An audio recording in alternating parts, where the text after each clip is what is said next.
Sermão 44, para o 15º domingo depois de Pentecostes. Da morte prática, ou sobre o que ordinariamente ocorre na morte de homens do mundo. Cum autem propinquare et porte civitatis, et ecce defunctus seferebatur filius unicus matris suae. Et haec vidua erat, et urba civitatis multa cumila. Quando chegou perto da porta da cidade, eis que era levado um defunto a sepultar, filho único de sua mãe. E esta era viúva, e ia com ela muita gente da cidade. São Lucas 7:12. Relata o evangelho de hoje que, indo para a casa de Naim, Jesus Cristo nosso Senhor encontrou um homem morto, o único filho de sua mãe, que estava sendo levado a sepultar. Eis que um defunto era levado a sepultar. Antes de prosseguirmos, vamos deter-nos nessas palavras e lembrar-nos da morte. A Santa Madre Igreja orienta seus ministros a dizer aos cristãos todos os anos na quarta-feira de cinzas: Memento homo quia pulvis es, et in pulverem reverteris. Lembra-te, ó homem, de que não és senão um pó, e ao pó te hás de retornar.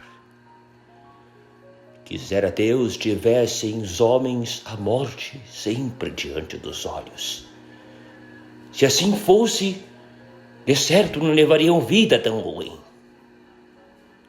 Agora, ó amados irmãos, para que a lembrança da morte se vos possa imprimir na mente, ei-vos hoje de pôr diante dos olhos a morte prática ou uma descrição do que costumeiramente acontece na morte dos homens do mundo e de todas as circunstâncias que a acompanham. Portanto, consideraremos no primeiro ponto o que acontece no momento da última doença. No segundo ponto, o que acontece quando se recebem os últimos sacramentos. E no terceiro, o que acontece no momento mesmo da morte. Primeiro ponto. O que ocorre na hora da última doença. Neste discurso, não pretendo falar de um pecador que sempre viveu em pecado habitual, mas de um mundano que se não importa com sua salvação, está sempre imerso nos assuntos do mundo, em contratos, inimizades, namoros e jogos. Caiu ele muitas vezes em pecados mortais e depois de considerável tempo os confessou.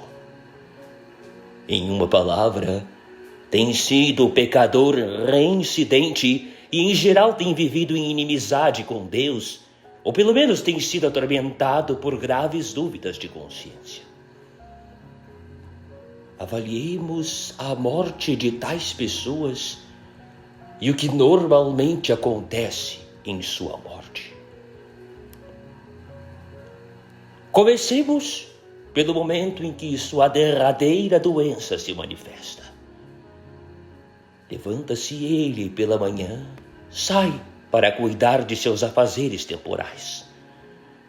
Porém, enquanto está ocupado em seus negócios, é assaltado por violenta dor de cabeça, suas pernas cambaleiam, sente ele álgido tremor a percorrer-lhe todos os membros, uma indisposição estomacal e grande debilidade em todo o corpo.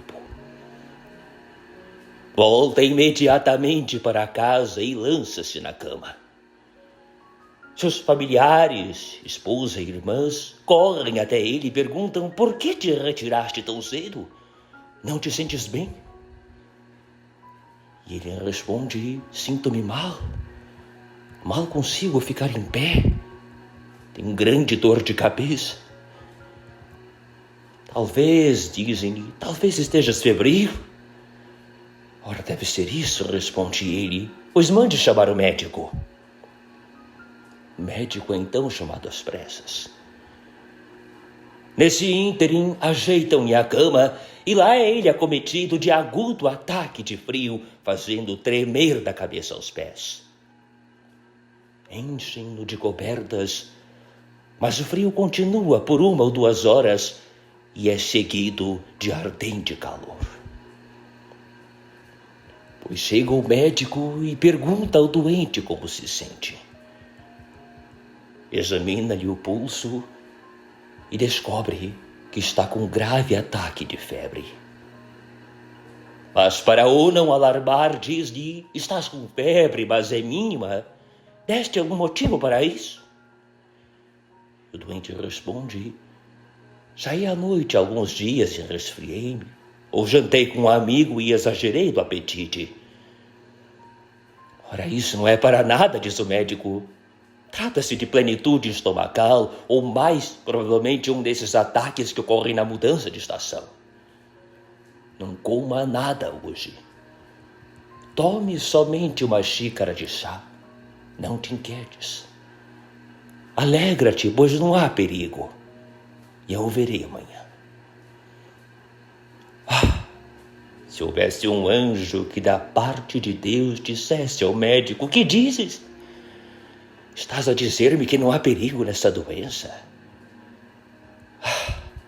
A trombeta da justiça divina, com os primeiros sintomas de sua doença, deu o sinal da morte desse homem.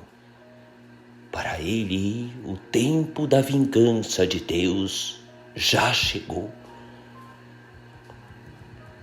Chega a noite e o pobre inválido não consegue descansar. A dificuldade de respirar e a dor de cabeça aumenta. A noite lhe parece 1000 anos. Mal a luz desponta quando ele chama por alguém da família. Chegam seus parentes e lhe perguntam: descansaste bem? Não logrei fechar os olhos durante toda a noite.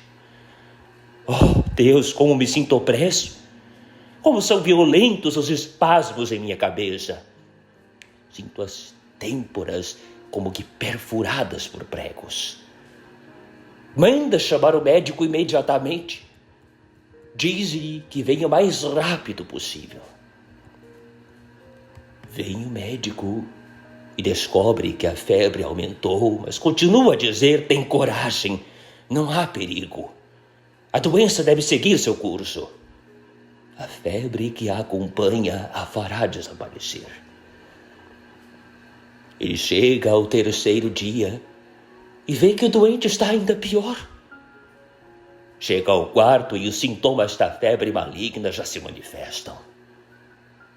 O gosto na boca é desagradável. A língua está enegrecida. Todas as partes do corpo estão inquietas. E o delírio já começa a surgir. O médico, reputando aguda a febre, prescreve purgação, sangria, água gelada e ainda diz aos parentes: a doença é muito grave. Não quero permanecer sozinho neste caso. Chamem outros médicos para que nos consultemos. Isso diz ele à puridade aos parentes, mas não ao enfermo. Muito pelo contrário, para o não assustar, a este continua a dizer-lhe: fica alegre, não há perigo. Dessa forma falam eles de remédios, de mais médicos e de uma nova consulta. Mas não mencionam uma palavra sequer sobre a confissão ou os últimos sacramentos. Não imagino como possam salvar-se tais médicos. onde a bula do Papa Pio V está em vigor, fazem eles expresso juramento quando recebem o diploma, comprometendo-se a não fazer mais visitas a qualquer doente depois do 3º dia de sua enfermidade, a menos que ele tenha feito sua confissão. No entanto, não cumprem alguns médicos tal juramento, e assim muitas pobres almas se condenam. Pois, quando um doente perdeu a razão, de que lhe serve a confissão? Já está perdido? Irmãos, quando adoecerdes, não espereis que o médico vos diga que chameis um confessor. Chamai-o por vossa própria iniciativa, pois os médicos, temendo desagradar ao paciente, não o alertam do perigo até que desesperem ou quase desesperem de sua recuperação. Assim, irmãos, chamai primeiro o confessor, buscai primeiro o médico da alma e só então do corpo. A vossa alma está em jogo, a eternidade está em jogo. Se errardes, é para sempre que havereis errado. Será vosso erro, então, para sempre irremediável. O médico, então, esconde do doente o seu perigo. Fazem seus parentes algo ainda pior, os enganam com mentiras. Dizem-lhe que está melhor e que os médicos têm grandes esperanças em sua recuperação. Parentes traiçoeiros, parentes cruéis, que são os piores inimigos. Em vez de alertar o doente do iminente perigo, como é seu dever, maiormente se forem pais, filhos ou irmãos, a fim de que possa ele acertar as contas de sua alma, bajulam-no, enganam-no e permitem que morra em estado de condenação. Mas, pelas dores, opressão e agitação que sente, pelo estudado silêncio dos amigos que o visitam e pelas lágrimas a brotarem dos olhos dos familiares, o pobre enfermo muito bem percebe que sua doença é mortal. Diz ele, chegou a hora da morte, mas receando incomodar-me, recusam alertar-me. Não.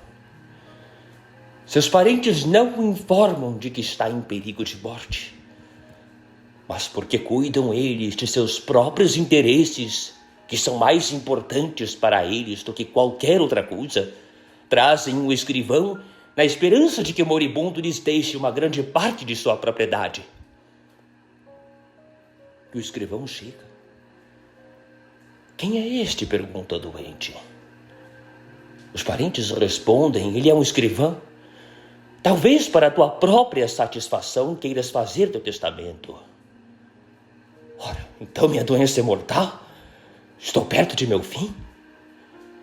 Não, pai, dizem eles. Sabemos que não há necessidade de fazer um testamento, mas terás um dia de fazer, e seria melhor fazê-lo agora, enquanto ainda gozas de pleno uso de todas as tuas faculdades. Mas muito bem, responde ele. Já que o escrivão cá está, e tanto desejais que o faça, farei então meu testamento. O escrivão pergunta primeiro ao doente em que igreja deseja ser enterrado, caso venha a falecer. Que pergunta dolorosa! Após escolher o local de seu sepultamento, começa a dispor de todos os seus bens. Deixo tal propriedade ou fazenda para meus filhos, tal casa para meu irmão, tal quantia em dinheiro para um amigo e tal móvel para um conhecido. Oh, homem miserável, que fizeste? Suportaste tanto cansaço Sobrecarregaste tua consciência com tantos pecados a fim de adquirir esses bens. E agora os deixa para sempre, legando-os a tais e tais pessoas. Mas não há remédio. Quando a morte chega, deixamos todas as coisas. Essa separação de todas as posses mundanas é muito dolorosa para o doente, cujo coração estava pegado à sua propriedade, sua casa, seu jardim, seu dinheiro e seus divertimentos. Mas vem a morte, dá o último golpe e separa o coração de todos os objetos de seu amor. Esse golpe tortura o doente com uma dor excruciante. Irmãos, desprendamo-nos dos afetos pelas coisas deste mundo antes que a morte nos separe delas com tanta dor e com tão grande perigo para a nossa salvação. Segundo ponto. O que ocorre no momento em que os sacramentos são recebidos. Eis que, enfim, fez o moribundo seu testamento. Após o 8º ou 10º dia de sua doença, vendo que piora cada dia e está propínuo do fim, um dos familiares pergunta: quando devemos chamar o confessor dele? Ele foi um homem do mundo. Sabemos que não foi um santo. Todos concordam que o confessor deve ser chamado, mas todos se recusam a falar de tal assunto com o doente. Portanto, chamam o padre da paróquia ou algum outro confessor para dar a conhecer ao moribundo o seu terrível estado e a necessidade de receber os últimos sacramentos. Mas não o fazem, senão quando já quase perdeu ele o uso de suas faculdades. Chega o confessor, pergunta à família da situação do doente e o tipo de vida que levou. Descobre então que ele foi negligente com os deveres religiosos e, a partir das circunstâncias que houve, teme pela salvação da pobre alma. Entendendo que o moribundo tem pouco tempo de vida, o confessor, antes de tudo, ordena que os parentes deixem o quarto e não voltem mais. Em seguida, ele se aproxima e saúda o doente. Este pergunta: quem é? Eu sou, responde o confessor, o pároco, o padre fulano de tal. Deseja que faça algo por si? Ouvindo que está a enfrentar grave crise de doença, vim para reconciliá-lo com seu Criador. Reverendo, fico-lhe agradecido, mas peço-lhe que por enquanto me deixe descansar um pouco, uma vez que não dormi nas últimas noites e mal consigo falar. Recomende-me a Deus. Conhecendo o estado perigoso da alma e do corpo do doente, diz o confessor: esperamos que o Senhor e a Santíssima Virgem o libertem desta doença. No entanto, mais cedo ou mais tarde, todos devemos morrer. Sua doença é sobremodo grave. Faria bem em fazer sua confissão e cuidar dos assuntos de sua alma. Talvez tenha escrúpulos de consciência. Vim de propósito para lhe acalmar os tormentos da mente. Padre, teria que fazer longa confissão. Minha consciência está perplexa, carregada de pecados. No momento não sou capaz de o fazer. Sinto certa leveza na cabeça, mal consigo respirar. Vejamos isso amanhã, padre. No momento não sou capaz. Mas quem sabe o que pode acontecer? Pode ocorrer algum ataque que lhe não deixará tempo para confessar. padre, não me atormentes mais. Já disse que não sou capaz. É impossível para mim fazê-lo. Mas o confessor, que sabe que não há esperança de recuperação, se sente obrigado a falar de forma mais direta e diz: acredito ser meu dever informá-lo de que sua vida está prestes a se encerrar. Imploro que faça sua confissão, pois talvez amanhã já estará morto. Ora, por que diz isso, padre? Porque, responde o confessor, foi o que os médicos disseram. O pobre moribundo, então, começa a se enfurecer contra os médicos e seus amigos. Os traidores me enganaram. Eles sabiam da gravidade de minha situação e não me informaram. Quão desditoso sou. O confessor retruca dizendo: não se atemorize com as dificuldades de fazer sua confissão. Basta mencionar os pecados mais graves de que se recorda. Vou ajudá-lo, não tenha medo. Comece para logo a contar seus pecados. O moribundo se esforça por iniciar a confissão, mas sua mente está toda enevoada. Não sabe por onde comece. Tenta contar seus pecados, mas não logra explicar-se. Ele sente pouco e entende ainda menos o que lhe diz o confessor.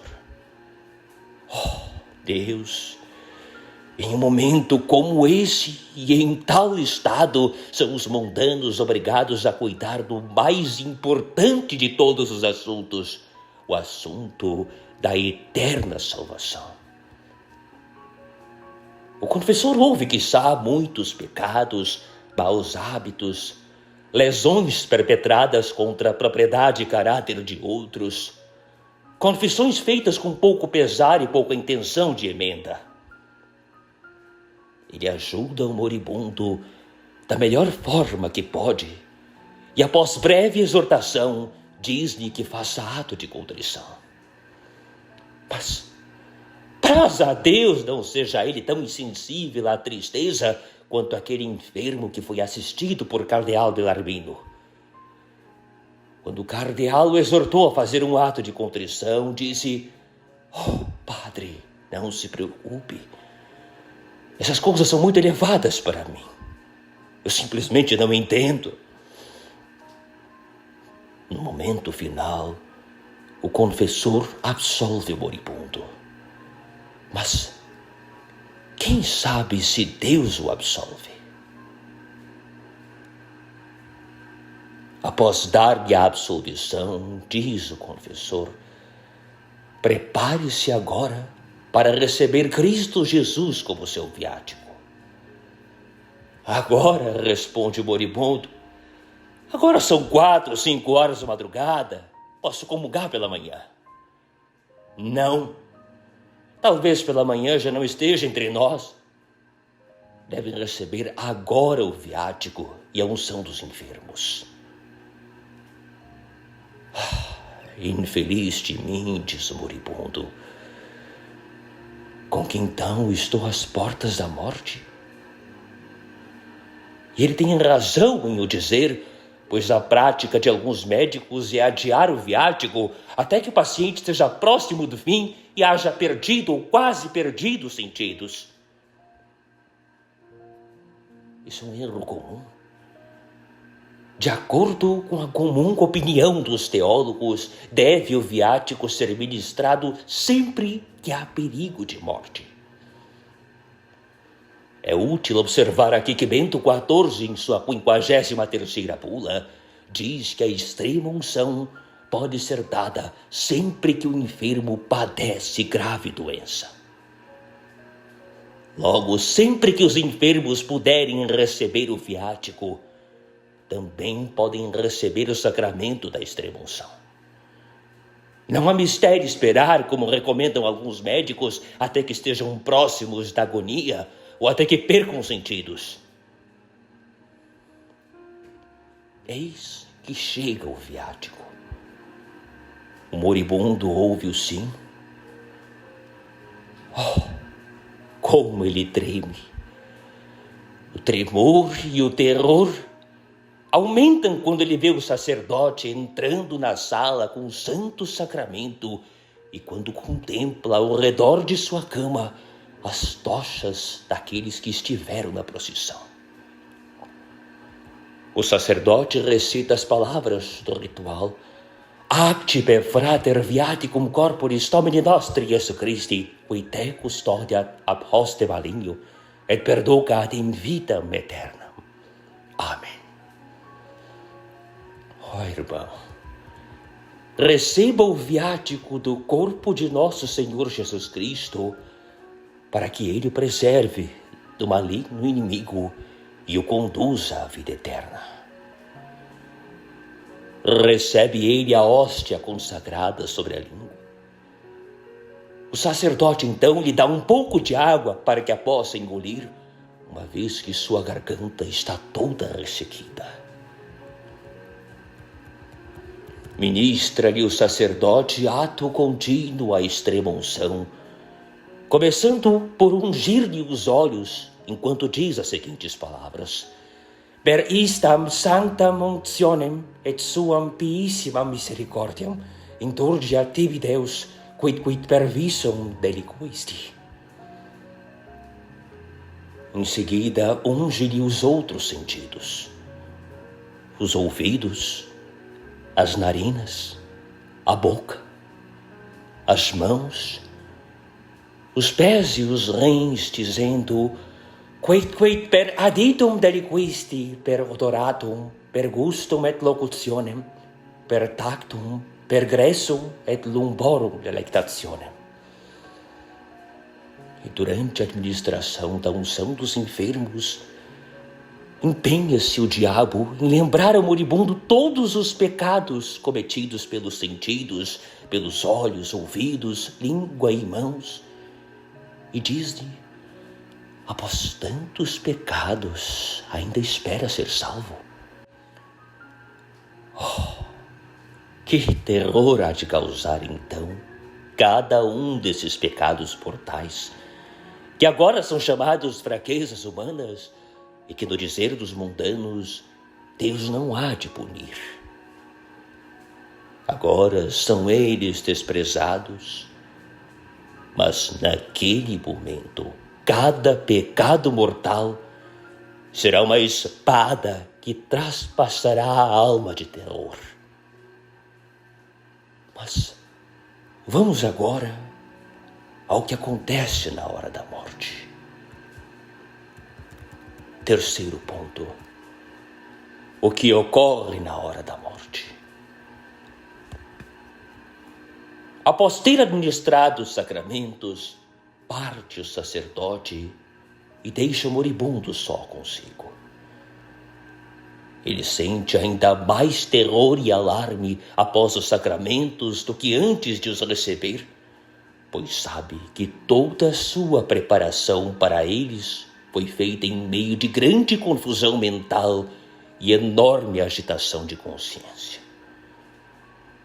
Mas os sinais da morte iminente enfim aparecem. Gélido suor brota-lhe do corpo. Turva-se-lhe a visão, impedindo-o de reconhecer aqueles que o assistem. Esvai-se-lhe a fala e mal pode respirar. Envolto em tétrica escuridão, continua a dizer: se eu tivesse tempo, se tivesse um dia a mais com pleno uso de minhas faculdades para fazer uma boa confissão. Pois o infeliz tem grandes dúvidas sobre a confissão que fez.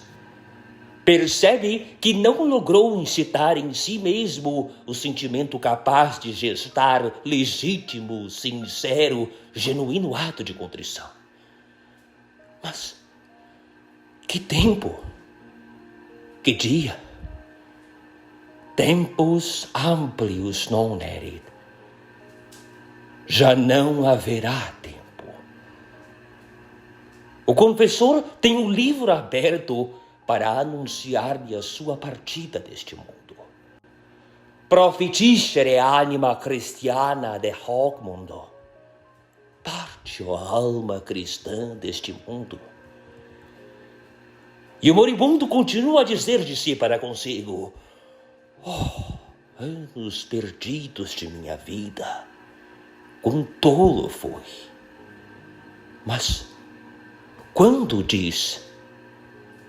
a cena está prestes a findar para ele, quando o óleo na lâmpada está prestes a se esgotar, quando é chegado o grande momento de que depende sua eterna felicidade ou eterna miséria.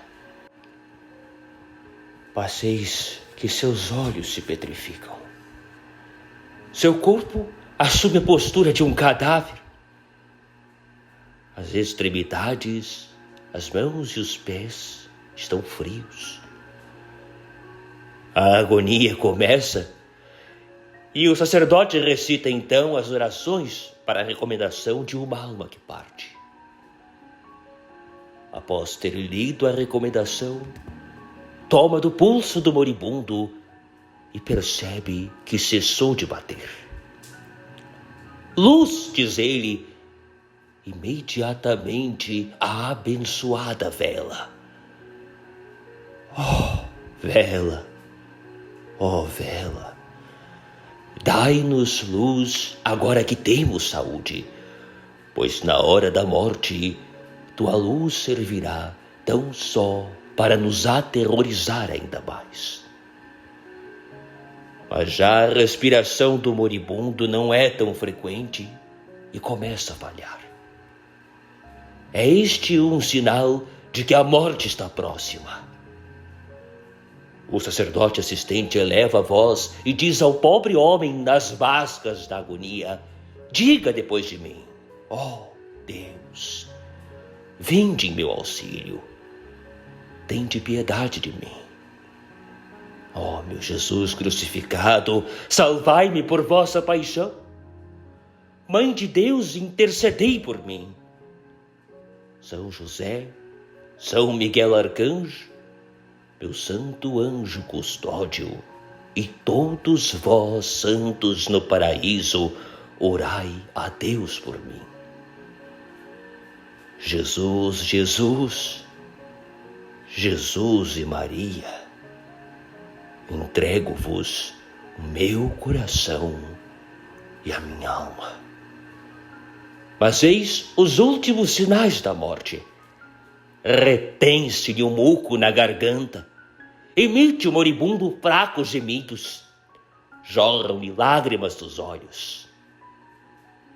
E finalmente torce a boca, distorce os olhos, faz umas quantas pausas e na última abertura da boca expira e morre. O sacerdote então aproxima uma vela da boca do defunto a fim de verificar se ainda vive. Vê que a chama não se move e daí infere que a vida já se extinguiu. E então diz: requiescat in pace, descanse em paz. E virando-se para os circunstantes, anuncia que está morto. Espero, acrescenta, espero que tenha ido para o céu. Ele está morto. E como morreu?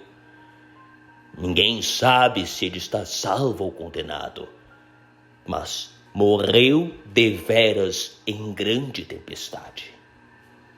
Tal é a morte daqueles homens infelizes que durante a vida pouco se importaram com Deus. A alma deles há de morrer em uma tempestade. De todos quantos morrem, costuma-se dizer que ele foi para o céu. Ele foi para o céu se mereceu o céu. Porém, se mereceu o inferno, é para o inferno que foi. Todos vão para o céu? quão poucos são os que entram nessa morada de infinda bem-aventurança. Antes que esfrie, é o defunto envolto em traje já desgastado, pois em breve há de seguir com ele o caminho da decomposição do túmulo. Acendem-se 2 velas no quarto. Baixa-se a cortina da cama em que jaz o cadáver e ali fica ele sozinho. Chama-se o pároco e solicita-se que venha pela manhã a levar o corpo. Em chegando este, leva-se o falecido à igreja, e é esta sua última jornada nesta terra. Os sacerdotes começam a cantar o De profundis clamavi a te Domine.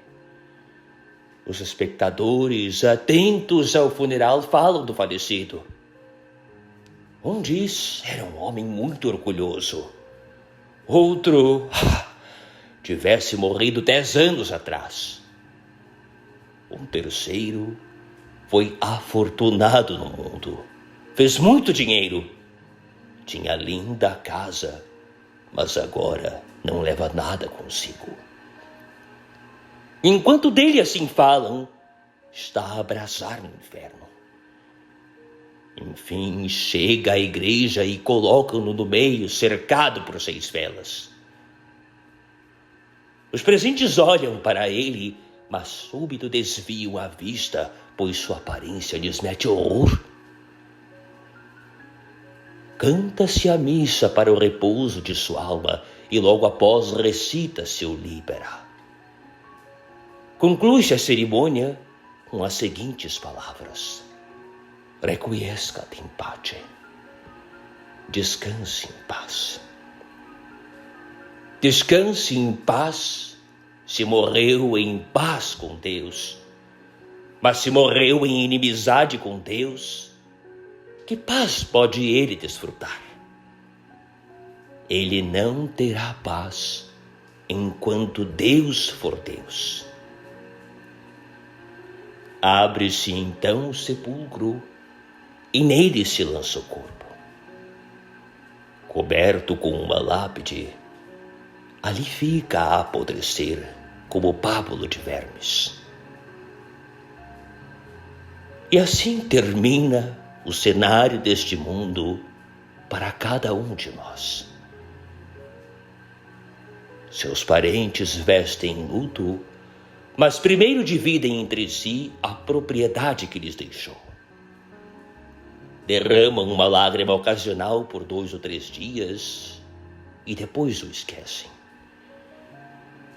E que lhe sucederá? Se for salvo, será feliz para sempre. Se condenado, há de ser miserável por toda a eternidade. Ave Maria, gratia plena, Dominus tecum, benedicta tu in mulieribus, et benedictus fructus ventris tui, Iesus. Sancta Maria Mater Dei, ora pro nobis peccatoribus, nunc et in hora mortis nostrae. Amen. Ave Maria Purissima, sine labere Virginati concepta, ora pro nobis. Ó Santo Afonso de Ligório, rogai por nós. Assim seja. Amém.